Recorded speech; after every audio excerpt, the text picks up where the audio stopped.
Two very different reactions from the Broncos backup quarterbacks when Bo Nix won the job. Welcome into your Denver Sports Daily for August 26th. Let's go. Taking you through your morning headlines, it's Denver Sports Daily with Rachel V. Hill. Well, Zach Wilson definitely shined when he led the Denver Broncos to a 38-12 victory over the Arizona Cardinals on Sunday. The team caps a perfect preseason for the team, but don't get too excited, everybody, because preseason obviously means nothing. And a team that went undefeated in the preseason also had the worst record in football. That was the Detroit Lions. So don't get too pumped up about it. But also, the Broncos do look kind of good, and maybe they found their backup quarterback. Zach Wilson, question mark.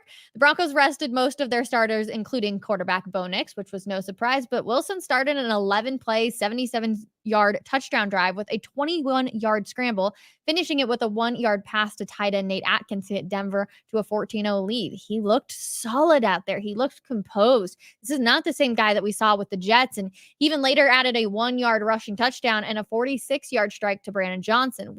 Wilson finished 16 of 25 for 250 yards, 2 touchdowns, and 0 interceptions. So he looked relatively good. And do I say he should be the backup quarterback against Bo Nix? We have to get into that. I promise that discussion will be had today. We'll stick with some game info before we get into what they all had to say about Bo Nix being named the starter. But Demaryius Thomas was carted off because of an ankle injury on Sunday. X-rays on the Broncos cornerback came back and they were negative. So initial good news, he will have an MRI today, but Peyton says it doesn't think Mass's injury is anything significant, adding that the images on her ankle were real positive. A lot of people were taking the real positive as like, oh, that means that something came up on it. No. The MRI or the X-rays were negative, but it was real positive news. So don't get it confused with anything bad. So hopefully we will see Demaryius Thomas out there.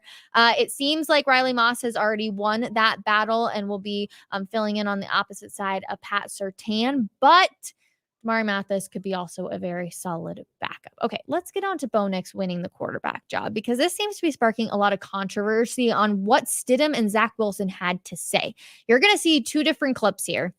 And of course, the quarterbacks were asked about that. They played in the preseason game yesterday. Bo Nix sat on the side, obviously. But let's get into Stidham first, because it seems like his response on how disappointed he was with Bo Nix winning the job is definitely making Broncos country a little angry. Take a listen. I mean, first of all, obviously I was very disappointed. I know I'm a starting quarterback in this league. I have 0 doubts about that.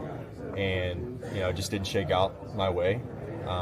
But I know what kind of player I am, kind of person I am, and like I said earlier, I'll be ready to go if I need to be. And like I said, I have no doubts that I'm starting caliber quarterback in this league. I find it a little interesting that there's getting so much hate on this, because if you're not disappointed that you didn't win a job, then you're not a true competitor. I would be disappointed if I didn't get a job for a job that I got put up for, even though, yes, I can be a really good backup. I think it's funny that people are so frustrated with his comments when he was probably just being honest. It's okay to be frustrated that you didn't get the job when you went out there and gave 100%. Did anybody expect Jarrett Stidham to get it? Maybe at the beginning of training camp. He looked like he had the most underneath his belt. He looked really solid out there, but Bo Nix quickly took it over. So I don't understand why people are so frustrated by it. He's a competitor. Of course, he's disappointed that he didn't win the starting job.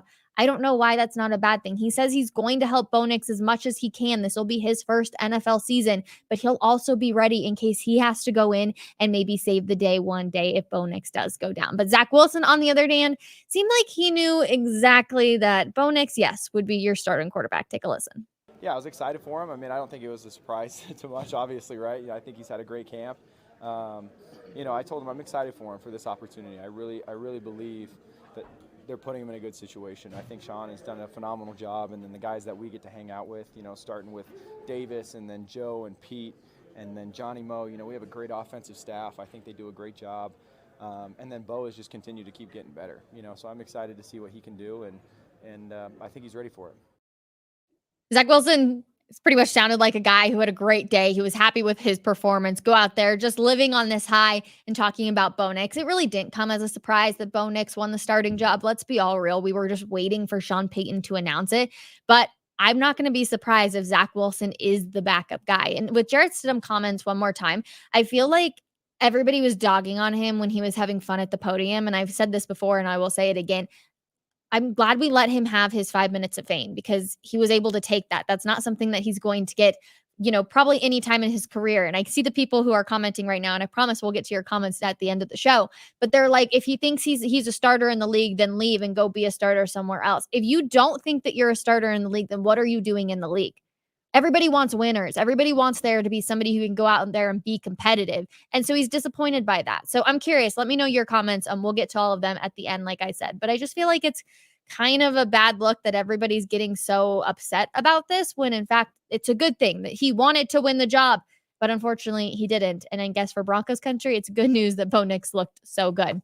Obviously, tomorrow is going to be cut down day. So Tuesday at 2 p.m. Mountain Time, the Broncos have to be down to 53 players. So here is exactly how the next 31 hours will go. Coaches meetings on Mondays. Players will come in and watch tape. Sean Payton and George Payton will meet, and it could make the first round of cuts. We will be live today for Coffee Break, 12 p.m. We'll make sure you're getting all the information that you need to know, up to date on if any cuts had been made. And then on Tuesday, final cuts have to be out by 2 p.m. And then they will then scan the waiver wire and see if there's anybody else to add.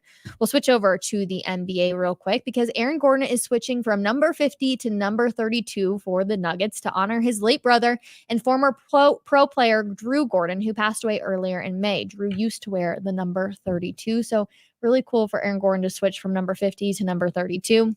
If you're an Aaron Gordon fan like myself, then if you've already had number 50, definitely go pick up the number 32. His brother Drew Gordon passed away in a car accident in May, like we mentioned. And then another number will be Hunter Tyson will be wearing number 5 for the Nuggets after giving number 4 to Russell Westbrook. The number was last worn by Kentavious Caldwell-Pope in 2024. Also, Jeff Green was the last person to wear number 32. Obviously, now that with Aaron Gordon. Let's talk about the Colorado Rapids. It's been a minute since we talked a little MLS, some soccer. The Colorado Rapids has earned 3rd place in the 2024 edition of the Leagues Cup following its shootout victory over the Philadelphia Union on Sunday. They secured their spot in the CONCACAF Champions Cup for 2025. So congratulations to them. Their goalkeeper, Zach Steffen, he became the first goalkeeper in Leagues Cup history to win 3 different penalty kick shootouts in a single edition of the tournament. Absolutely on fire. Congratulations to him. It feels like the hype around him is really, really starting to build. So I'm hoping that we're going to see the Colorado Rapids in the playoffs this year and that he can help lead this team to victory. So again, congratulations to them on making the Leagues Cup. That's really, really cool stuff. We'll go over now to the East Coast, but it involves the Colorado Rockies because unfortunately, a broken bat ends up hitting an umpire in the neck. It's a scary moment. We've got the video for you, so we will play it. So again, just at bat, you can see it slowly break off, come back, absolutely just whack him in the back of the net. I can't imagine how much that had to hurt. It was umpire Nick Marley. So takes that broken bat to the head. Just unfortunate. I'm like cringing barely watching it. He was down for nearly 8 minutes before they were able to get him carted off of the field. Drew Romo and Yankees trainers quickly checked on the 41-year-old official who got carted off. But again, just another scary, scary moment. We've seen it happen a few times before. But obviously this one just hoping that he's able to recover nice and well. And I know that they are checking him for a concussion as well. So we are sending all of our good thoughts and prayers over to him as he comes back from this as well. A last one for you is just a crazy incident again. 12 players with the Los Angeles Chargers had to be rescued on Friday when the hotel elevator they were in became stuck between floors. Raise your hand if you've ever been stuck in an elevator before. I have. It's not fun, especially if you are claustrophobic like myself. The incident occurred at One Main Place in Dallas, which is a Westin hotel. A statement released by the team reveals after technicians attempted to repair the elevator, firefighters with the Dallas Fire Rescue had to assist the players out of the inoperable elevator through its ceiling panels and into an adjacent elevator. I could not believe that. The Chargers were in Dallas for their final preseason game against the Cowboys. I can't imagine how much weight, first of all, with 12 NFL players in one elevator was, and then to have them climb out of the ceiling and have to go to an adjacent elevator to get out. That just seems like anxiety 100%. So I can't imagine. Again, I'm claustrophobic. So the idea of this and having 12 people in an elevator and being stuck in there for Lord knows how long, it's just, nope. Can't think about it. Moving on. Okay, let's get to your guys' comments on this Monday. I seriously have anxiety just thinking about it. And I got stuck here in the elevator once for work. It was not fun at all. Okay. Zach balled out yesterday. Shows how important good coaching is, especially at that position. That is the truest statement ever. If you got to give Sean Payton credit for one thing, it has been his turnaround with Zach Wilson thus far. Zach Wilson never looked like he was very composed with the Jets, and I feel like that was a lot of the beef that people had with him. He looked really composed out there yesterday. He looked good. I do think that he will end up being the backup quarterback. I do believe Jarrett Stidham will still be on the team. Sean Payton even alluded to that as well, saying that, he was like, I'm pretty sure I told you, us, the media, yesterday that we were going to be keeping all three of the quarterbacks. So all three expected to stay, which means, unfortunately, in some other position groups, it's going to get a little difficult of how they're going to play Jenga on this, but we will wait to find out any cuts. Let's see. Still not sold on Riley yet. Why not? Riley Moss, honestly, the cornerback. I think Riley's had a really solid camp. I think he looked good in the preseason games. They didn't dress him yesterday, which means that they've seen enough, and he will suit up alongside Patrick Surtain II. He will get a lot of looks, so don't bag on him too hard, but I think he'll be ready for it, and I'm excited for Riley Moss for sure. Let's see. What are your thoughts on Stiddy's after-game comments? I kind of already answered this. I think it's crazy that people are so upset about it because, again, you want these guys to be competitors. You want them to be disappointed that they didn't get a job. I don't see anything wrong with that. I thought it was a bold statement that he said that he is a starting quarterback in this league, just because you can come to scrutiny with that, and he's never been that. So I do think it was a little bit of like a bold statement, but he was being honest. And to be honest, that's all as media members we can ask for. We often too much get the like, oh, well, so great. I'm so happy for so-and-so. And it's like, okay, cool. Tell me how you actually feel. That makes my job a lot more entertaining and fun. So I'm not too mad at him. I like that he was open and honest, and I appreciated that, to be completely real with you. Okay. Good morning, Rachel. Yes, Zach did okay. However, I did see lots of flaws, maybe QB2 material. He will be the backup for sure. I was not sold on Zach. I want Stiddy as our number 2 quarterback. Okay, people going back and forth. Stiddy is safer. Wilson reminds me of Drew Lock. That's a fair comparison as well. I like that. What do people expect from people? I guess he should be happy he lost. Thank you. This is my entire point. They're all competitors, so I don't have any issues with the quarterback. Stidham's comments were fine. He should be disappointed. Thank you. Good take, Rachel. Thank you. Wilson showed more class. Okay, so this is the one thing where I do understand where people are coming from. But again, just be open and honest. I mean, Zach Wilson balled out yesterday, so he looked good. He may have just won himself the number 2 spot, which means that Stiddy went from number 1 all the way down to number 3. And that's a lot to take in as well. So, yeah, I don't see the issue with Jarrett Stidham's comments. I'm sorry. Maybe, I don't know. I just don't.